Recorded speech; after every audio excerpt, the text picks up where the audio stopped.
tomorrow look good. No advisories. Seas 2 to 3. Looks good for beachgoers too. Moderate chop for the inland waters. So jacket needed in the morning.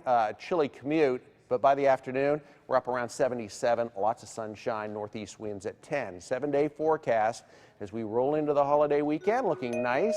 Wednesday, you can see we warm up each day, but lots of sunshine right into the weekend, and just slight rain chances Wednesday and probably Saturday too.